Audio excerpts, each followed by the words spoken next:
हथियारों के निर्माताओं का इतिहास कुछ ऐसा रहा है कि आगे चलकर उन्हें अपनी करनी पर जबरदस्त पछतावा हुआ है, क्योंकि उनके हथियारों का इस्तेमाल करके जब इंसानों ने दूसरे इंसानों को मारना शुरू किया तो बनाने वाले को यह सोचना पड़ा कि आखिर मैंने ये हथियार क्यों बनाया। कोई भी कलाकार हो, साहित्यकार हो या वैज्ञानिक हो, मानवता और प्रकृति का विनाश कोई नहीं चाहता। भले ही उन्होंने अपना सारा जीवन इस दुनिया की भलाई के लिए लगा दिया हो, लेकिन अगर उनके आविष्कारों का इस्तेमाल दुनिया में बड़े पैमाने पर दोषी या निर्दोषों को मारने के लिए होने लगे तो इन क्रिएटर्स के पेन का कोई आम इंसान नहीं समझ सकता। हमारे आज के वीडियो में हम ऐसे ही एक ऐसे वेपन इन्वेंटर की तकलीफ लेकर आए हैं जिसने दुनिया को AK-47 राइफल दी। तो हमें उम्मीद है कि आज के इस इंटरेस्टिंग वीडियो को आप आखिर तक जरूर देखेंगे। AK-47 राइफल का पूरा नाम है एप्टोमेट क्लाशनिकोव 47 और इसे बनाने वाले का पूरा नाम है अलेक्जेंडर मिखाइल क्लाशिनकोव। ये रूस की सेना में एक सिपाही के तौर पर काम किया करते थे। इस राइफल की कहानी शुरू होती है मिखाइल की कहानी से। मिखाइल अपने परिवार में 17 भाई बहनों में से एक थे। इनका बचपन काफी गरीबी में बीता, लेकिन इन्हें मशीनों से खेलने का शौक था। मशीनों के प्रति इस झुकाव ने मिखाइल को सोवियत संघ की लाल सेना के पास पहुंचा दिया, जहां रूस की रेड आर्मी ने उसे एक टैंक मैकेनिक के तौर पर अपने यहां पोस्टिंग दी। दूसरे विश्व युद्ध के दौरान जब साल 1941 में जर्मनी ने सोवियत संघ पर हमला कर दिया था, कहते हैं कि जर्मनी और सोवियत संघ के इस जंग में सोवियत संघ को अपने 80 लाख सैनिकों की जान से हाथ धोना पड़ा। इस युद्ध के दौरान अपने टैंक के साथ मिखाइल भी जंग के मैदान में थे और जब वो मैदान में घायल हुए तो उन्हें वापस हॉस्पिटल में शिफ्ट किया गया।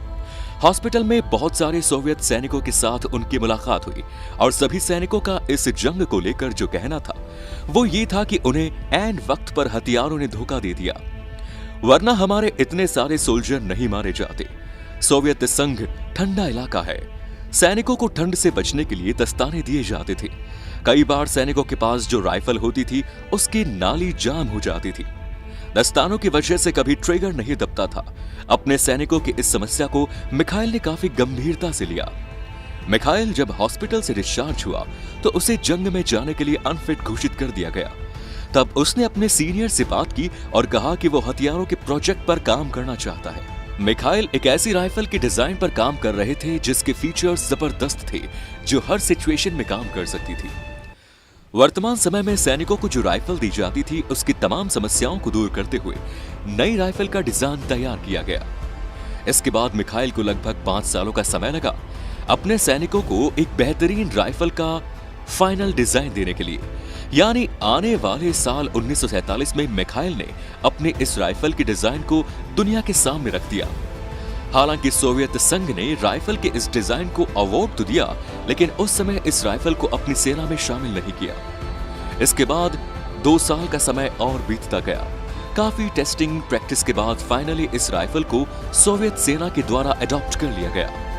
अप्रूवल देने के साथ साथ सोवियत संघ ने इस राइफल का जो नाम दिया वो इसके बनाने वालों के नाम पर था, AK-47 यानी एप्टोमेट क्लाशनिकोव 47।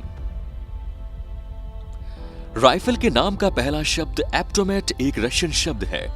इसके बाद इसे बनाने वाले का नाम क्लाशनिकोव जोड़ा गया और आखिर में इस राइफल का फाइनल डिजाइन जिस सन में आया वो सन जोड़ा गया, यानी कि 1947।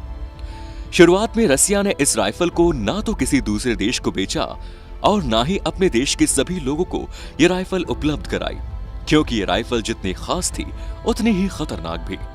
इसके सभी फीचर्स बहुत ही जबरदस्त थे, जिनमें सबसे इंपॉर्टेंट और खतरनाक फीचर था इसकी बेहतरीन फायर कैपेसिटी। ये 1 मिनट में 100 राउंड फायर कर लेती थी। ये राइफल इतनी इजी थी कि इसे चलाने के लिए किसी विशेष प्रशिक्षण की जरूरत नहीं पड़ती थी। इसका ट्रिगर बड़ी आसानी से दब जाया करता था। ये बहुत ही हल्की राइफल थी। इसका वजन 3.47 किलो था, जिसे सैनिक आसानी से कैरी कर सकते थे। इस राइफल पर ठंड का असर नहीं होता था। यह हर मौसम में अपनी पूरी कैपेसिटी के साथ काम करती थी। इसके साथ ही इस राइफल में जो एक्स्ट्रा फीचर्स दिए गए थे वो इतने जबरदस्त थे कि सोवियत संघ में उस समय के हथियारों में इसकी कल्पना भी नहीं की जा सकती थी। ये राइफल वाटरप्रूफ थी, यानी पानी में जाने के बाद भी ये राइफल अपनी पूरी क्षमता के साथ काम करती थी। और उसका जो प्रोफाइल था, बड़े पैमाने पर इस राइफल का प्रोडक्शन। सोवियत संघ के एजेफ में इस राइफल का प्रोडक्शन शुरू हुआ। आज के दौर में भी सोवियत संघ के इस प्लांट में बड़े पैमाने पर AK-47 राइफल बनाई जाती है। उस दौर में AK-47 का मुकाबला अमेरिका की M16 राइफल से किया जाता था, लेकिन जब कभी भी इन दोनों राइफल को आमने सामने रखकर इनकी कैपेसिटी को परखा गया तो उसमें AK-47 ज्यादा उपयोगी साबित हुई। M16 राइफल को AK-47 से भी पहले अमेरिका के यूजीन स्टोनर ने बनाया था। ये उस समय की सबसे खतरनाक और कारगर राइफल थी। M16 राइफल के बनाने वाले को इस राइफल के हर एक पीस के बिकने पर $1 की रॉयल्टी मिलती थी, यानी इस तरीके से इस राइफल बनाने वाला करोड़पति बन गया। दूसरी तरफ AK-47 राइफल बनाने वाले मिखाइल क्लाशनिकोव को ना तो अलग से कोई पैसा दिया गया, ना ही राइफल की बिक्री पर कोई रॉयल्टी नहीं दी गई। उसे केवल राइफल के प्रोडक्शन यूनिट में नौकरी मिल गई। लेकिन इसका दूसरा पक्ष यह है कि M16 जिसने बनाया उसका नाम दुनिया में उतना नहीं फैला जितना कि AK-47 बनाने वाले मिखाइल क्लाशनिकोव का हुआ। AK-47 का पहली बार सबसे खतरनाक इस्तेमाल 1955 में हुआ, जब अमेरिका के खिलाफ वियतनाम की लड़ाई चल रही थी। वियतनाम और उसके सपोर्टर्स लड़ाकों को सोवियत संघ ने तोहफे के तौर पर AK-47 राइफल दी। यानी इस लड़ाई में पहली बार सीधा मुकाबला अमेरिका की M16 राइफल और सोवियत संघ की AK-47 के बीच था। इसमें AK-47 ने बाजी मार ली। AK-47 लगातार चलती रही, जबकि M16 राइफल ने कई बार धोखा दिया। इसके बाद जब मोजाम्बिक की लड़ाई हुई तो मोजाम्बिक ने भी इस हथियार को काफी बेहतर तरीके से इस्तेमाल किया, यहां तक कि उसने अपने झंडे में भी AK-47 को स्थान दिया। इसके बाद इस राइफल का सबसे ज्यादा इस्तेमाल अफगानिस्तान की लड़ाई में हुआ तो उसने मुजाहिदीनों के हाथ में AK-47 दे दिया। वहीं अमेरिका खुफिया एजेंसी CIA भी मुजाहिदीनों के हाथ में AK-47 दे रही थी। कुल मिलाकर अफगानिस्तान में दोनों तरफ से AK-47 राइफल चल रही थी। इसके बाद AK-47 तालिबान के हाथ में आ गई और ऐसा बताया जाता है कि AK-47 राइफल का सबसे ज्यादा इस्तेमाल तालिबान ने किया। AK-47 राइफल के अपग्रेडेड वर्जन्स भी बनाए गए और इनकी आने वाली सीरीज में AK-74, AK-M, AK-101, AK-105 से होती हुई अब AK-203 बनने जा रही है। ये इस राइफल का सबसे एडवांस और अपडेटेड वर्जन है। इसकी खासियत ये है कि भारत और रशिया के बीच में यह समझौता हुआ है कि AK-203 राइफल भारत में बनाई जाएगी। ऐसा सुनने में आ रहा है कि इस राइफल को अमेठी में बनाया जाएगा। साल 2004 में दिल्ली के प्रगति मैदान में एक डिफेंस एक्सपो हुआ था, जहां पर AK-47 राइफल के बनाने वाले मिखाइल क्लाशनिकोव भी आए थे। ये उनकी पहली और आखिरी भारत की विजिट थी।